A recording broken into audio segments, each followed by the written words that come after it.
At my own baby shower, his ex showed up glowing, 6 months pregnant. My husband stammered, "It's not what it looks like." His mom beamed. I stood, excused myself politely, then sent the group chat a link. DNA results. Her baby wasn't his. I left to applause. He left to silence. The text came at exactly 2:17 a.m. I wasn't sleeping. 5 months pregnant and uncomfortable, I'd been watching the ceiling fan spin lazy circles above our bed. The blue glow of Max's phone illuminated his face in profile as he read something, his expression shifting from sleep to alertness in an instant. He glanced over, saw my open eyes and whispered, "Just work. Go back to sleep," before slipping out of bed and padding down the hall, closing the bathroom door behind him. It wasn't work. It hadn't been just work for weeks now. And as I lay there listening to the murmur of his voice through the door, my hand resting on the small swell of our baby, I knew our carefully constructed life was beginning to unravel. I never expected to marry into the Harrison family. People like me, who grew up in trailer parks with mothers working double shifts, didn't typically end up with men whose families had buildings named after them at the local hospital. Before Max, my greatest accomplishment had been saving enough tips from Maple Street Cafe to put a down payment on a used Honda that didn't break down every other Tuesday. The cafe sat at the intersection of two worlds, the struggling side of town where I lived and the business district where people like Max worked. I'd been serving coffee there for 3 years after dropping out of community college when Mom's MS diagnosis meant someone needed to help with bills. My fingernails were perpetually stained with espresso, my jeans always smelled faintly of coffee grounds, and my dreams had shrunk to fit the size of my reality. Then Max Harrison walked in on a rainy Tuesday, his Italian leather shoes squeaking against the linoleum floor. "Medium Americano, room for cream," he'd said without looking up from his phone. I'd served 1,000 men in expensive suits just like him, all of them looking through me rather than at me. "Name?" I'd asked, marker poised over the cup. He'd looked up then and something shifted. His eyes, a clear, startling blue, actually focused on my face. "Max," he'd said, and then unexpectedly, "Yours?" "Autumn," I'd replied, surprised enough to answer honestly instead of with my customer service smile. "Like the season," he'd nodded. "It suits you." He came back the next day and the day after that. Soon he was arriving at the same time, 8:15 a.m., always ordering the same drink, but the conversations grew longer. He asked about my sketches I doodled between customers, remembered things I'd mentioned days earlier, and tipped generously without making me feel like a charity case. When he finally asked me out after 6 weeks, my coworker Jen pulled me aside. "Autumn, honey, guys like that don't marry girls like us," she warned, eyes serious beneath her purple-streaked bangs. "They have fun with us, they might even think they love us, but when push comes to shove, they marry debutantes named Madison who know which fork to use." I went anyway. Our first date was dinner at a restaurant where I couldn't pronounce half the menu. Our second was a surprise picnic at the lake where he'd grown up sailing. By the 3rd month I was falling hard for a man whose world operated on rules I didn't understand. "You're different," he told me one night, tucked into the corner of his ridiculous leather sofa that cost more than my car. "You see things, really see them. Everyone else just sees what things are worth." The proposal came just 8 months later. A simple question asked on the pier where we'd had our first kiss. No flashy diamond commercial moment, just quiet certainty under a sky scattered with stars. I said yes before he even finished asking. Meeting his family was like walking into a museum where I couldn't afford to break anything. Their Tudor-style home in Westbrook Estates had more bathrooms than the apartment building I'd grown up in had units. Claire Harrison, Max's mother, greeted me with a smile that never quite reached her eyes and a handshake that lasted precisely 2 seconds. "Autumn.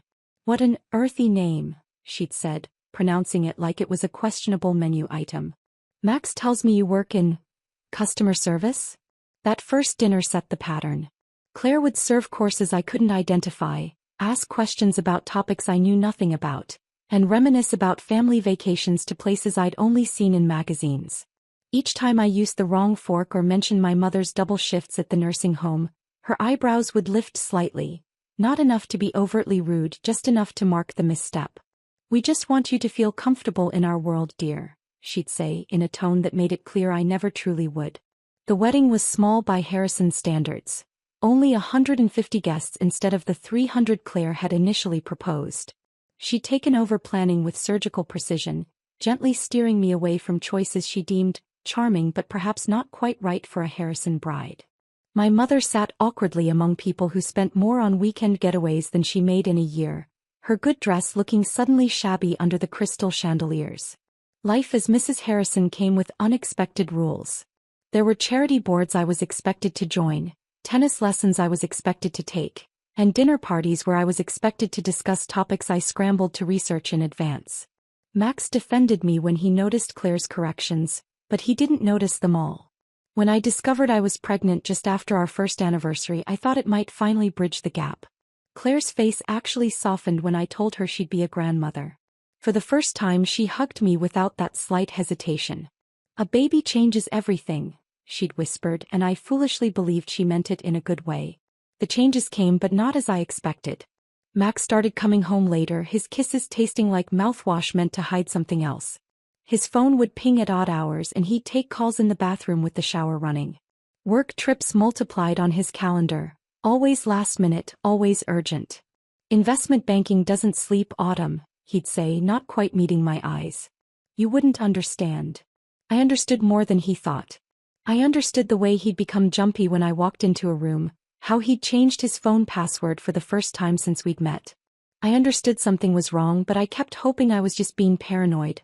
Pregnancy hormones making me crazy. But that night, watching him whisper into his phone at 2:17 a.m., I realized some facades can only hold for so long before the truth comes crashing through. The next morning, I pretended not to notice the dark circles under Max's eyes or how he avoided my gaze over breakfast. I stirred my decaf coffee, another sacrifice for the baby, and wondered how many more mornings we would sit like this, playing house while something crumbled beneath us. "I've got that doctor's appointment today," I reminded him, watching his face carefully. "The anatomy scan? We might find out if it's a boy or girl." "Right?" he nodded, fingers tapping nervously on his phone. "About that, Henderson moved up the Westlake presentation. I don't think I can make it." 6 months ago, Max had blocked an entire day for our first ultrasound. Now he couldn't spare an hour for the scan that would show our baby's face. I swallowed the lump in my throat and forced a smile. "It's fine. I'll ask my mom to come." "You're the best," he said, kissing my forehead with absent affection before grabbing his keys. The door closed behind him with a soft click that sounded oddly final. The hospital waiting room was crowded with other pregnant women, most accompanied by partners whose hands rested proudly on knees or shoulders. My mother sat beside me, flipping through a parenting magazine with genuine interest, while I scrolled mindlessly through my phone. "Autumn? Autumn Miller, is that you?" I looked up to see Rachel Green standing in front of me, her familiar freckled face breaking into a wide smile. We'd gone to high school together before drifting apart when she left for college and I stayed behind. "It's Harrison now," I corrected automatically, then hated myself for it. "Rachel, what are you doing here?" "Visiting my sister, she just had twins," Rachel explained, then glanced at my belly. "Look at you. When are you due?"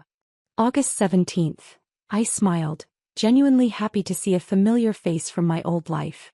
We chatted for a few minutes, catching up on mutual friends and memories until Rachel's expression shifted to something more hesitant. "Small world, huh? I ran into Lillian Carter last month at my OB's office. Remember her? She dated your husband back in college." My smile froze in place. "Lillian? She's back in town." "Yeah, moved back about 6 months ago after her divorce. She's pregnant too, due in November, I think." Rachel's eyes darted to my expression, registering something there.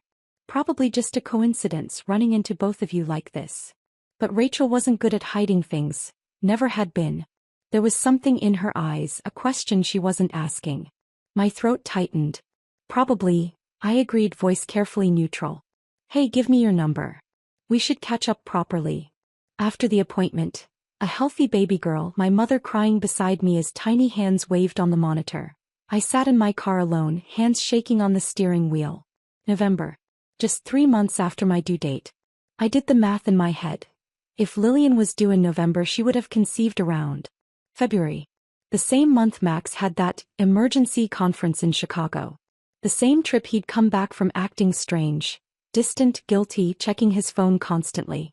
I drove home in a fog, pulled into our driveway and sat there with the engine off, trying to decide what kind of woman I wanted to be. The kind who confronted her husband with nothing but suspicion? The kind who ignored red flags to preserve her peace? Or something else entirely? That night while Max showered, I did something I'd never done before. I picked up his phone, unlocked with the same password he'd been using since we met, his mother's birthday, and opened his messages. Nothing incriminating with Lillian's name, but there were dozens of texts to someone saved simply as L, dating back months. The most recent from this morning. Doctor confirmed everything's fine. 20 weeks now. We need to talk about how to handle this.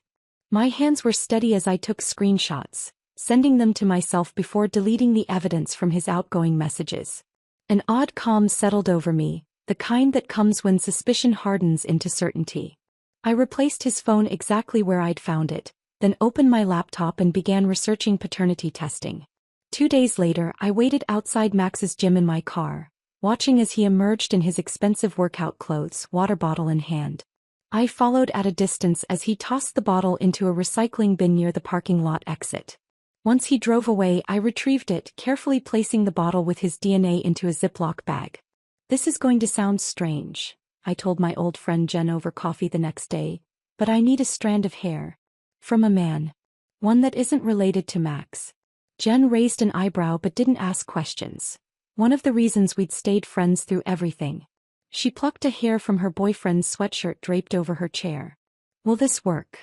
The lab downtown was discreet, specializing in immigration cases and private paternity concerns. I paid cash. Money I'd been saving from the household allowance.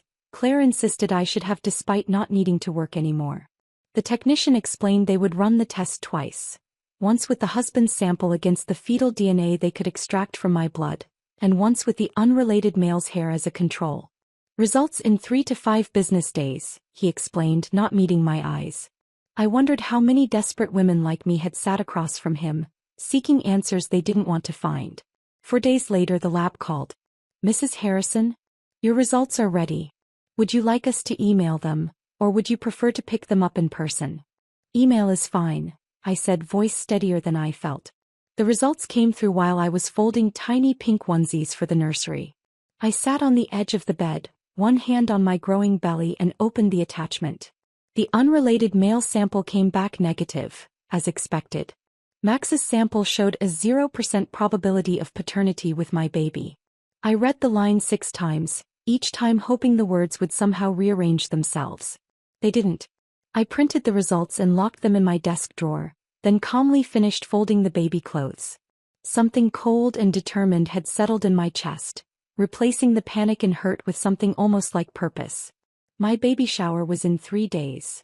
The elaborate affair Claire had been planning for months at the country club, inviting everyone who mattered in their social circle. I could confront Max now, tonight when he came home, with questions and accusations and tears. I could demand explanations about Lillian, about the baby she carried that apparently wasn't his either, about the lies that had been piling up between us like dead leaves. Part of me wanted to scream until my voice gave out, to break things, to make him feel even a fraction of the pain tearing through me. Instead I decided to wait. 3 days wasn't long in the grand scheme of betrayal. And there was a certain poetry to letting the truth unfold in front of everyone Max and Claire had ever tried to impress. I touched my stomach gently, feeling my daughter kick against my palm. It's just you and me now, baby girl, I whispered. And we're going to show them exactly what we're made of. The morning of my baby shower dawned bright and clear, sunlight streaming through our bedroom windows with cruel cheerfulness. I'd barely slept, the weight of what I knew, and what I planned to do, pressing against my chest like a stone. For 3 days I'd moved through our home like a ghost, speaking when spoken to, smiling when appropriate, all while carrying the printed lab results in my purse like a loaded gun. Max had noticed something was off but attributed it to pregnancy hormones. You feeling okay? He'd asked that morning, his hand hovering near my shoulder without quite touching it. Just nervous about today, I replied honestly. So many people. He nodded, relieved to have an explanation that didn't implicate him. Mom's gone all out. Everyone's excited to celebrate. I bet they are, I murmured, watching his face for any flicker of guilt. There was none. Either he was a better actor than I'd given him credit for, or he truly believed his secrets were safe. Claire had booked the East Garden at Westbrook Country Club, the most exclusive space they offered, with its marble fountains and views of the perfectly manicured golf course. When we arrived, she was already directing the staff, her silver blonde hair swept into an immaculate updo, her pearl earrings catching the light as she gestured toward a table of gifts. "Autumn, darling," she called, air-kissing my cheek. "You look comfortable." Her eyes took in my simple maternity dress, the nicest one I owned but clearly not up to her standards. "I've put you and Max at the center table, of course. The photographer will be here any minute." Of course there would be a photographer. In Claire's world, moments weren't truly lived unless they were professionally documented and perfectly curated. I nodded, scanning the elaborate decorations, blush pink roses in crystal vases, custom napkins with the baby's expected birth month, and a 3-tiered cake that looked too beautiful to eat. "A lot," I managed, genuinely overwhelmed. "Nothing but the best for my first grandchild," Claire beamed, squeezing my arm with surprising warmth. For a brief, disorienting moment, I felt a stab of grief for what might have been. A normal family celebrating a baby with genuine joy instead of whatever performance this was about to become. Guests began arriving in waves. Claire's friends from the club, neighbors from our gated community, Max's colleagues from the investment firm. They circled me with practiced enthusiasm, hands reaching to touch my belly without permission, voices cooing the same questions I'd answered a dozen times already. August 17th. Yes, a girl. We're thinking Olivia after Max's grandmother. No nursery theme yet. The words felt like lines from a script I'd memorized, delivered while the real me watched from somewhere far away. My mother arrived, looking uncomfortable but determined in her new dress, clutching a modestly wrapped present and eyeing the champagne fountain with thinly veiled amazement. "This is something else," she whispered, hugging me tight. "You okay, sweetie? You seem a million miles away." Before I could answer, the door to the garden opened and time seemed to slow down.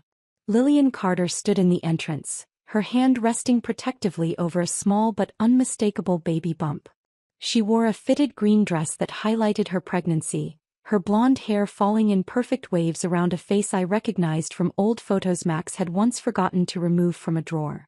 She looked uncertain, glancing around until her eyes landed on Claire, who gave her a small, encouraging nod.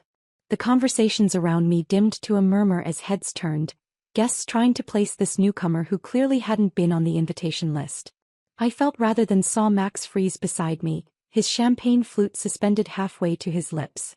"What is she doing here?" he hissed, voice tight with panic. I turned to him slowly, studying the color draining from his face. "You tell me, Max." Claire appeared suddenly at Lillian's side, guiding her forward with a proprietary hand on her elbow, weaving through stunned guests toward us. The look on Claire's face was triumphant, almost glowing, nothing like the frozen horror on her son's. "Autumn, dear, I don't believe you've met Lillian," Claire said, her voice carrying just enough to ensure nearby guests could hear. "Max's college sweetheart. She's recently moved back to town and is expecting herself. Such a happy coincidence." Lillian at least had the decency to look uncomfortable, her eyes darting between Max and me. "I told Claire this wasn't appropriate," she murmured, "but she insisted it would be fine." "It's not what it looks like," Max stammered, looking wildly between us, sweat beading at his hairline. "Autumn, I swear to God." Claire's smile remained fixed, her eyes calculating as she watched the scene unfold. That's when I realized the truth. The full, ugly truth that went beyond Max's infidelity. Claire had known. Had possibly orchestrated this entire situation. The way she beamed at Lillian's belly, the proprietary way she guided her. This wasn't just about Max's betrayal. This was about Claire ensuring a biological Harrison heir one way or another. The room spun slightly, faces blurring around me. Dozens of eyes watched, hungry for drama in their otherwise predictable lives. I could feel the narrative forming already. Poor Autumn, the coffee shop girl who couldn't keep her wealthy husband interested. The whispers would start the moment I left the room, speculation spreading like wildfire through their manicured social circles. I placed my hand on the table to steady myself, then straightened my spine. With perfect poise, the kind Claire herself had tried to teach me, I smiled politely at the room. If you'll excuse me for just a moment, I said, my voice steady and clear. Pregnancy bladder, you know how it is. I walked unhurriedly toward the ladies' room, feeling their stares burning into my back. The bathroom was blessedly empty, all marble and orchids and soft lighting designed to flatter even the most distressed reflection. I locked myself in a stall, hands shaking as I pulled out my phone and the folded lab results. I opened the shower group chat Claire had created weeks ago to coordinate gifts and RSVPs. Everyone was in it. Max, Claire, my mother, all the guests currently sipping champagne and waiting for the scene to play out. With steady fingers, I photographed the DNA results, making sure the conclusion was clearly visible. 0% probability of paternity. Just before hitting send, I added a simple message. Seems like there are 2 babies that aren't Max's. Congratulations on your performance, Claire. I hope it was worth it. I pressed send, waited for the confirmation that the message had delivered, then took a deep breath and unlocked the stall door. In the mirror, I studied my reflection. Cheeks flushed, eyes bright with unshed tears, but spine straight and shoulders back. Your daughter is watching, I whispered to myself, hand on my belly. Show her what dignity looks like. As I walked back toward the garden, I could already hear the collective gasp, the ping of dozens of phones receiving my message simultaneously. I pushed open the door, stepping into whatever came next. As I pushed open the garden doors, I was greeted by a symphony of notification sounds. Soft pings, chirps, and vibrations creating a strange electronic chorus throughout the room. Faces were illuminated by blue screen light as guests huddled over their phones, confusion furrowing their brows. Time seemed to slow as I stood in the doorway, watching understanding dawn across the garden in waves. First came confusion. Brows furrowed, heads tilted as they tried to parse the clinical language of the lab report. Then came realization, eyes widening, mouths forming perfect O's of shock. Finally, the inevitable turn of heads toward Max, then Lillian, then Claire, then back to me. Someone's champagne glass shattered on the marble floor, the crash unnaturally loud in the sudden silence. No one moved to clean it up. My mother was the first to reach me, phone clutched in her trembling hand. "Oh, Autumn," she whispered, fierce pride warring with concern in her eyes. "My brave, brave girl." Across the garden, Claire had gone perfectly still, her social mask slipping for the first time since I'd known her. For just a moment, raw panic flashed across her features before she recovered, plastering on a smile that looked more like a grimace. "Ladies and gentlemen," she called, her voice higher than usual, "there seems to be some confusion. Perhaps we should give the family some privacy." "What family would that be, Claire?" I asked, my voice carrying clearly across the suddenly silent garden. "The real Harrison family, or the one you've been trying to engineer?" Max stood frozen beside Lillian, sweat visibly soaking through his expensive dress shirt. "Autumn, please," he started, taking a step toward me. "We can discuss this privately." "Like you discussed your girlfriend privately?" I countered, surprising myself with how steady I sounded. "Or how about how you and your mother privately discussed which baby would make the better heir?" A gasp rippled through the guests. Claire's friend Marjorie actually clutched her pearls, something I'd thought people only did in movies. "That's absurd," Claire snapped, abandoning pretense as she strode toward me. "You have no idea what you're talking about. That report could be about anything." "It's a paternity test, Claire," I replied calmly, "showing that the baby I'm carrying isn't biologically related to Max. Just like Lillian's baby isn't his either, is it?" All eyes swung to Lillian, who had gone deathly pale, one hand protectively covering her belly. "Tell them, Lillian," I continued, surprising myself with how calm I felt. "Tell them whose baby you're really carrying." Lillian's eyes darted to Claire, just a fraction of a second, but enough for several guests to notice. The whispers started immediately, spreading like wildfire through the garden. "I never said it was Max's," Lillian finally said, her voice small. "Claire was the one who—" "Enough." Claire cut in sharply. "This is hardly the time or place." "It's exactly the time and place," countered a voice from the back. Claire's sister Margaret stepped forward, her normally placid expression replaced by something harder. "Claire, what have you done now?" That "now" hung in the air, heavy with implication. Margaret turned to the crowd, years of family loyalty visibly warring with disgust on her face. "My sister has always been determined about bloodlines. When my Jeremy married outside what she considered acceptable, She refused to acknowledge their children as true Harrisons. New whispers erupted. Claire's face contorted with rage. That's completely different. Is it? Margaret challenged. Or did you arrange for Lillian to come back to town when you suspected Autumn's baby might not be Max's? Were you planning to swap one grandchild for another, keeping it all in the bloodline one way or another? The pieces fell into place with sickening clarity. Claire's sudden warmth when I announced my pregnancy. Her insistence on the expensive private OB who required unnecessary genetic testing. Her pointed questions about my family's medical history. You knew, I said, the realization washing over me. You knew before I did that the baby wasn't Max's. You had my blood work tested somehow. Claire's silence was confirmation enough. Max looked between his mother and me, confusion slowly giving way to horror. Mom? He questioned, voice cracking. Did you know? Did you bring Lillian back because she's carrying a Harrison, Claire hissed, finally dropping all pretense. Your baby with her may not be legitimate, but at least it's a true Harrison by blood. Unlike whatever that coffee shop girl is carrying. The garden erupted in shocked murmurs. Even Claire seemed to realize she'd gone too far, her hand flying to her mouth as if to physically hold back more venom.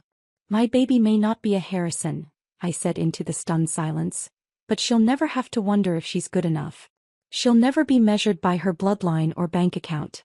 And she'll grow up knowing her worth doesn't depend on who her grandfather was or what club she belongs to. To my shock, someone started clapping. It was Margaret, Claire's sister, her eyes shining with what looked suspiciously like tears. Then my mother joined in, her work-worn hands coming together in fierce support.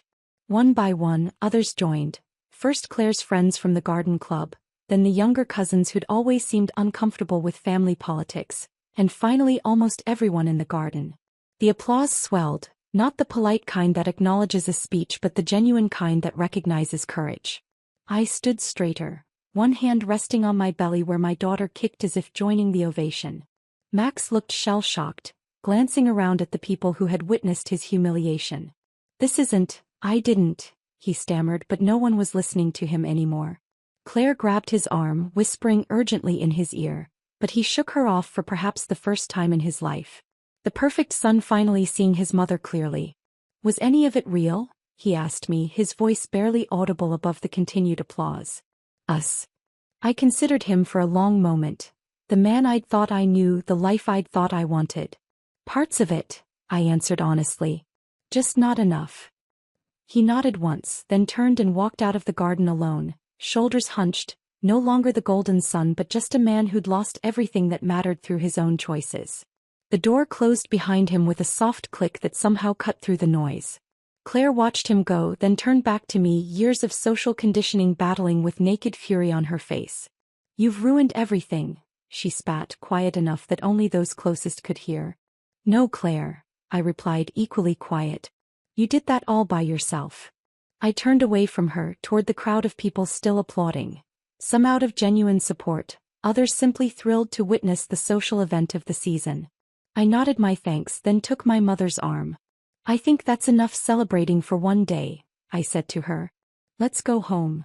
As we walked out, I heard Claire's desperate attempts to regain control behind us, offering more champagne, suggesting they cut the cake early, anything to salvage the facade that had finally, irrevocably shattered. My mother drove us back to her apartment in silence, her ancient Corolla a stark contrast to the luxury sedans we'd left behind at the country club. The familiar scent of her lavender air freshener and the slight rattle of the heating vent brought unexpected comfort, sounds and smells from my life before the Harrisons. You can stay with me tonight, she offered as we pulled into her complex. Or as long as you need. Just tonight, I decided. Tomorrow I need to go back to the house and figure out what's next. That night, curled up in my childhood bedroom under the faded quilt my grandmother had made, I expected tears, rage, perhaps even regret for the public way everything had imploded. Instead, I felt oddly peaceful, as if I'd set down a heavy suitcase I'd been carrying for miles. For the first time in months, maybe years, I didn't need to pretend to be someone I wasn't. My phone buzzed with messages, some from fellow guests expressing sympathy, others gloating over the drama, a terse text from Max asking where I'd gone. I silenced it and placed it face down on the nightstand. Whatever came next could wait until morning. I woke to the smell of pancakes and the sound of voices in my mother's kitchen. Padding down the hallway in borrowed pajamas, I found my mother at the stove while Margaret, Claire's sister, sat at the small table nursing a cup of coffee. "Hope you don't mind," my mother said, flipping a pancake with practiced ease. "Margaret came by to check on you and I told her you were still sleeping." Margaret looked up, her resemblance to Claire striking yet somehow softer around the edges. "I wanted to make sure you were all right after yesterday. And to apologize for my family's behavior." "You don't need to apologize for Claire," I said, taking a seat across from her. "Not just Claire." Margaret stirred her coffee slowly. "The Harrisons have been controlling bloodlines and judging outsiders for generations. What Claire did to you was extreme but not," she sighed heavily, "not entirely out of character for our family." Over breakfast, Margaret shared stories I'd never heard. About Max's father being pressured to divorce his first wife because she couldn't have children. About Claire's own marriage being essentially arranged by her parents to strengthen the bloodline. The Harrison legacy of manipulation stretched back further than I'd imagined. "What will you do now?" Margaret asked as she prepared to leave.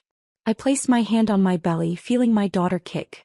"Build something new," I answered simply. The next 3 months passed in a whirlwind. I filed for divorce, moved back to my old neighborhood and used the settlement money to put a down payment on a small house with a yard. Nothing like the Harrison mansion but entirely mine. Max didn't fight the divorce, though his lawyers tried to minimize the financial settlement. In the end, Claire's fear of further scandal proved useful. She wanted me gone more than she wanted to keep every penny. On a sweltering August evening, my water broke while I was painting the nursery. 16 hours later, Emma Rose Miller came into the world, named for my grandmother with my maiden name restored. She had a shock of dark hair, my mother's chin, and eyes that seemed to take in everything with quiet wisdom. "She's perfect," my mother whispered, tears streaming down her face as she held her granddaughter for the first time. "Yes," I agreed, exhausted but certain. "She is." Motherhood wasn't easy, especially alone. Night feedings blurred into diaper changes into brief naps whenever Emma allowed. But with each challenge, I discovered reservoirs of strength I hadn't known existed. My mother helped when she could, and surprisingly, so did Margaret, who seemed determined to be the anti-Claire in Emma's life. More unexpected allies emerged. Jen from the coffee shop organized a meal train among our old friends. Rachel, whose casual revelation about Lillian had started everything, became a regular visitor, bringing hand-me-downs from her sister's twins. Even some of Claire's garden club friends secretly reached out, impressed by how I'd handled myself at the showdown. When Emma was 3 months old, I was pushing her stroller through the park when I spotted a familiar figure on a bench ahead. Claire, alone, watching us approach with an unreadable expression. I considered turning around but instead straightened my spine and continued forward. "She looks healthy," Claire commented as I stopped beside her bench. "She is," I replied, protective instincts flaring. "What do you want, Claire?" "To see her." Claire's voice wavered slightly. "And to tell you that Max has moved to Chicago. The firm's opening a new office there." I nodded, unsurprised. Max had always run from difficult situations, and nothing was more difficult than facing the wreckage of your own making. "Lillian lost the baby," Claire continued, each word precise and careful. 2 weeks after the shower. The news hit with unexpected force. Whatever Lillian had done, whatever role she'd played in Claire's schemes, losing a child wasn't something I'd wish on anyone. "I'm sorry to hear that." "Are you?" Claire challenged, a flash of the old sharpness returning. "After what she did?" "What you did," I corrected quietly. "Using her, using me, treating people like pieces on a chessboard." Claire's hands tightened around her designer handbag. "I did what generations of Harrisons have always done, protected the family legacy. And look where it got you," I said, not unkindly. "Alone on a park bench, asking permission to see a baby who isn't even related to you." Something crumpled in Claire's expression then, a glimpse behind the perfect facade I'd never been permitted to see before.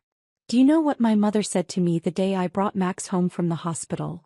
Now don't get too attached, he belongs to the Harrison name before he belongs to you." I believed her. God help me, I've spent my whole life believing her. For the first time, I saw Claire not as the villain of my story but as another woman shaped by expectations she hadn't chosen. It didn't excuse what she'd done, but it helped me understand. Emma doesn't belong to any legacy, I told her firmly. She belongs to herself. Lucky girl, Claire whispered, and for a moment, I saw genuine regret in her eyes. She stood, smoothing her immaculate skirt. Goodbye, Autumn. I watched her walk away, straight-backed and dignified as always, but somehow diminished. It was the last time I would see her. 6 months after the baby shower that had changed everything, I stood in the freshly painted space that would soon become Autumn's Brews, a small coffee shop of my own, funded partly by my divorce settlement and partly by a business loan Margaret had helped secure. I'd come full circle back to coffee beans and early mornings, but this time on my own terms. As I arranged chairs and wiped down counters, the bell above the door jingled. My first potential customer, a tall man with kind eyes and paint-splattered jeans. Sorry, we're not open yet, I explained. Grand openings next week. I know, he smiled, holding up a business card. Matt Jenkins, Jenkins Electric. Your neighbor 2 doors down mentioned you needed some help with the lighting. Emma gurgled from her playpen in the corner, drawing his attention. His smile widened as he waved to her. Hey there, little one. That's Emma, I said, watching his natural ease with my daughter. She has your smile, he observed, then looked embarrassed. Sorry, that was presumptuous. No, I corrected him with a small smile of my own. That was exactly right. As he checked the wiring and we discussed lighting options, I felt something I hadn't expected to feel again so soon. A flutter of possibility, the sense of a door opening rather than closing. Not romance necessarily, not yet, but connection. Authenticity. A conversation without calculation or pretense. The perfect facade had shattered, but in its place, something real was beginning to grow.